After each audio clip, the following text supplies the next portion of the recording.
Hey, it's Janelle Waz, and welcome back to another episode of Treknalysis. The first season of Star Trek The Next Generation is a rather weak season, isn't it?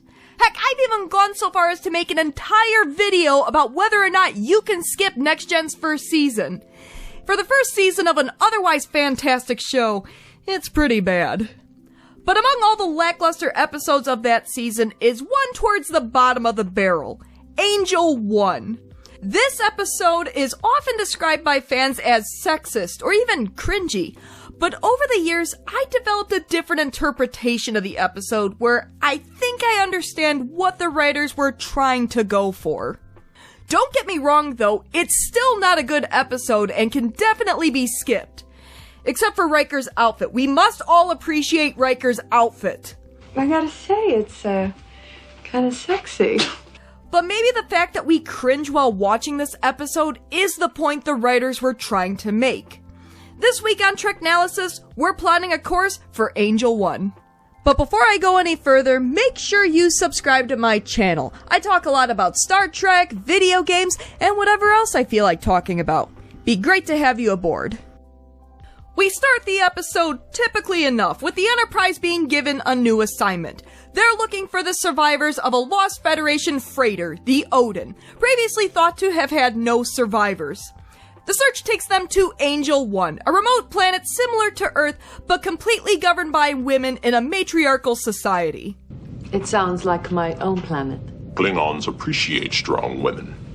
Now, if I'm being honest here, I'm not a fan of the matriarchal society trope in sci-fi. I'm not saying it can't work, but it almost always ends up being pretty cartoonish. It's never subtle, and it ends up being an alien society's entire personality. Hey, look at us, we're run by women! Okay, what else does your society do? Did we mention our government is made up of women? Yes, I think you mentioned that. The result, of course, is a rather one-dimensional society. And this is Angel 1's problem, but let's keep watching. Since they'll be dealing with a female-dominated society, Picard has Troi make initial contact. After all, she's a woman, they can speak woman to woman.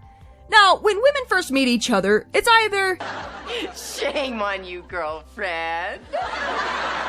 or I think you're full of crack. A diplomatic courtesy call is neither expected nor required. ooh. Okay, so this planet isn't into social pleasantries. Fair enough. Troi then cuts to the quick and says they're looking for survivors from a downed freighter. A brief visit will be tolerated. Ever feel like you're not really wanted? So, an away team made up of Riker, Tasha Yar, Data, and Troi is sent down to the planet. Picard reminds Riker that they hope to welcome Angel 1 into the Federation at some point, so don't screw up. We'll do our best to make a good impression, Captain. Welcome to Angel 1! We have tall, shoulder-padded women, short men in pastels with shaved chests, Bonnie from Knight Rider, feathered hair on both the men and women, and second-hand embarrassment. Is this man implying that we put a lesser value on life than you do? Ooh. Yeah, she says a lot of stuff like this, and it makes her insufferable to watch! Our library is far too sophisticated for a man to comprehend. Maybe you could teach our males a thing or two. Are you suggesting that the women in your party are incapable of accomplishing that task without the help of a man? Oh my gosh, will you shut up? Subtlety is not a thing on Angel 1. Now, as hard as that was to watch, I have the same reaction to these lines as I do to similar lines aimed at women from men. For example, I feel the same amount of derision against Beata here as I do against Apollo in the original Star Trek. You seem wise for a woman. I don't care if it's aimed at a man or a woman, lines like this are hard to listen to and I hate it! Anyways, with enough faux pas to power the USS Embarrassment across the galaxy, the leader of Angel 1, Mistress Beata, listens to the away team. Troi requests that they be allowed to search for the missing crewmen. There's a little bit of a back and forth about why the Federation would send one of their finest ships to do such a petty task, and Beata's pretty dismissive of the away team, especially Riker. Until... Are there survivors from the freighter Odin on your planet? I'm not prepared to answer. Yet. clearly they're hiding something. Undoubtedly, there are survivors from the Odin on this planet. Well, duh. The ministers call the away team back, having just voted to trust them. Beata confirms that, yes, the Odin survivors, 4 men, are on Angel 1, but they're fugitives. Apparently, when they first crashed 7 years ago, they accepted the hospitality of Angel 1, but then started making unreasonable demands and going against the natural order. Started making unreasonable demands. Went against the natural order. Which doesn't sound suspicious at all, I'm sure! That's a pretty suspicious pattern. Riker sets up a meeting with Beata, but of course, he has nothing to wear. Enter the local attire. You're not going to wear that. Of course. You're going to put that thing on and parade around like one of them? I mean, if anybody can pull off that outfit, it's Riker. Kind of sexy. Hey, don't laugh. Yes, Riker looks ridiculous, but he has the one thing that pulls off this ridiculous ensemble, and that's confidence. Yes, he may be wearing a weird leotard that hugs him in all the wrong spots, shows off his chest hair, and suggests that purple nurples are a common punishment on this planet, and he's like, damn straight I'm wearing it, and I'm even going to wear the earring. It matches my eyes. If you want to know about fashion, take a cue from me. And if anyone can successfully attract a woman in that outfit, it's Riker. How handsome you look. Thank you. Riker is so secure in that outfit that Beata, who dismissed him earlier, is attracted to him. Like... Damn. And this is beardless Riker here. Imagine if he had a beard. He would be unstoppable, fighting off the local ladies with a stick. Or not. This is Riker we're talking about here. He likes the ladies. The only one who isn't convinced by Riker and his sexy, sexy outfit is Mistress Bonnie. I mean, Ariel. Her name is Ariel here. She's still suspicious of the away team and gets rather defensive when Riker questions her sincerity. Well, I hear the words, but not the sincerity. You should listen more carefully. Well, Riker gotta do what Riker gotta do, so Tasha Yar, Troy, and Data are on the search for the Odin survivors, which amounts to just beaming to their hideout because one of them has a necklace charm made out of platinum, which isn't an element found on Angel 1. Wait, Richard Dean Anderson?! Oh. So Discount MacGyver says that he's been expecting them, which is kinda odd because how did he know about them? While the whole reason the away team even beamed down to Angel 1 in the first place was to rescue the Odin survivors, they don't want to leave. They arrived on the planet 7 years ago after being adrift in an escape pod for 5 months, and they found the women quite attractive. You've seen the women on this planet. They're tall and strong and very lovely. And apparently the women found them attractive too because they got married and had kids. They really started building a life here. But 6 months in, and they saw the men were treated no better than second-class citizens. There's no vote.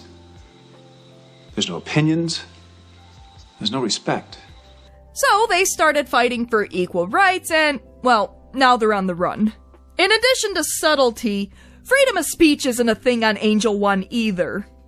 Tasha tries to force them to leave, but because the Odin wasn't a starship, they're not bound by the Prime Directive. If he and the others wish to stay here, there is absolutely nothing we can do about it. Tasha, Troy, and Data leave, and well, look what Knight Rider Regular is married to Discount MacGyver. It's a match made in the 1980s.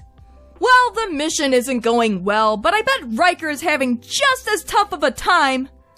Oh, so the mission is in jeopardy, and Riker is on a hot date!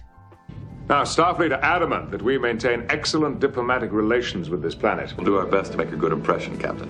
Beata and Riker are, getting along, and Beata isn't nearly as dismissive of the manly man before her as she was before.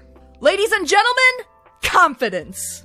We do get some insight into Angel 1's culture, namely that the women see the men as the lucky ones who get to be pampered while the women make all of this possible. Riker, however, counters that in his society, men and women work together equally to make life better for each other. And in fact, the whole reason why he's here on a diplomatic hot date is because Tasha and Troi can handle the search.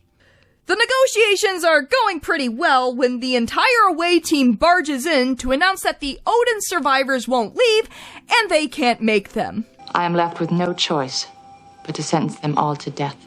Boy, that escalated quickly. Something's wrong.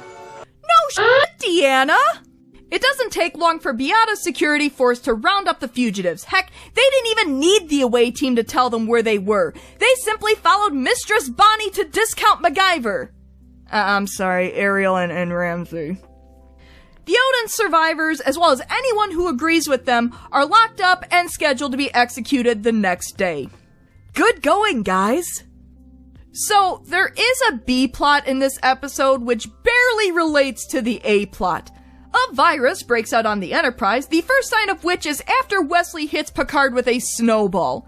The virus produces a sweet-smelling perfume that encourages those around it to breathe deeply and inhale the virus. Quite stimulating, wouldn't you say? No. This results in Worf sneezing, the virus spreading throughout the ship, and Picard getting in on some of that chest hair action. Until she can find a cure, Dr. Crusher enforces a quarantine on the ship.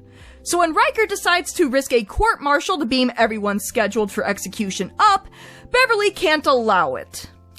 I don't know. Between being almost certainly executed the next day and battling a virus with a chance a cure will be developed soon, I'll take the virus.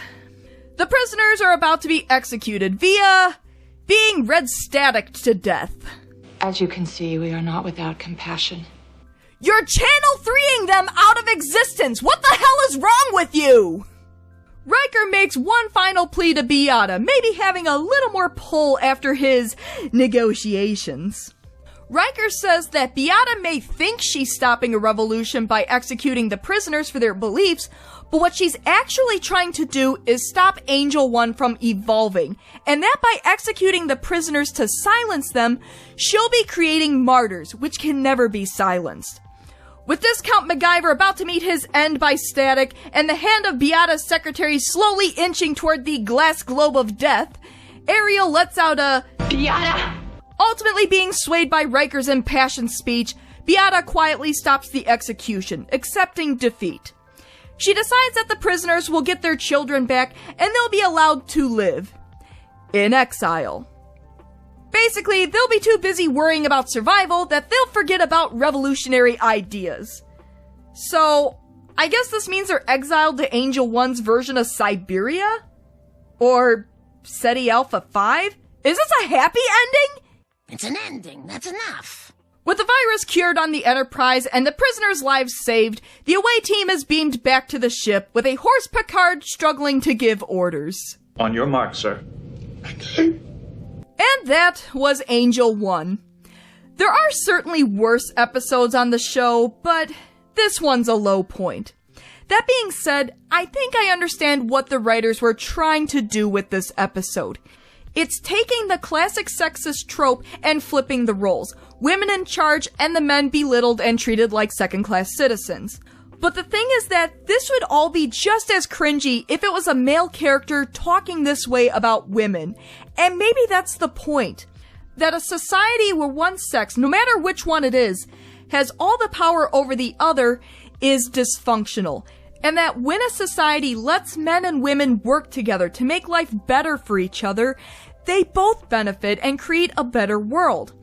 And maybe the fact that we cringe at Beata making disparaging marks towards men as much as we would at a man talking that way about women shows how far we've come as a society. While we can argue about how effectively the episode communicated that message, the message of equality between the sexes is still there, and it's a decent message. While Angel One might be a skippable episode like most episodes in Season 1, if you look hard enough into it, you'll find a nugget of truth amid all the cringe.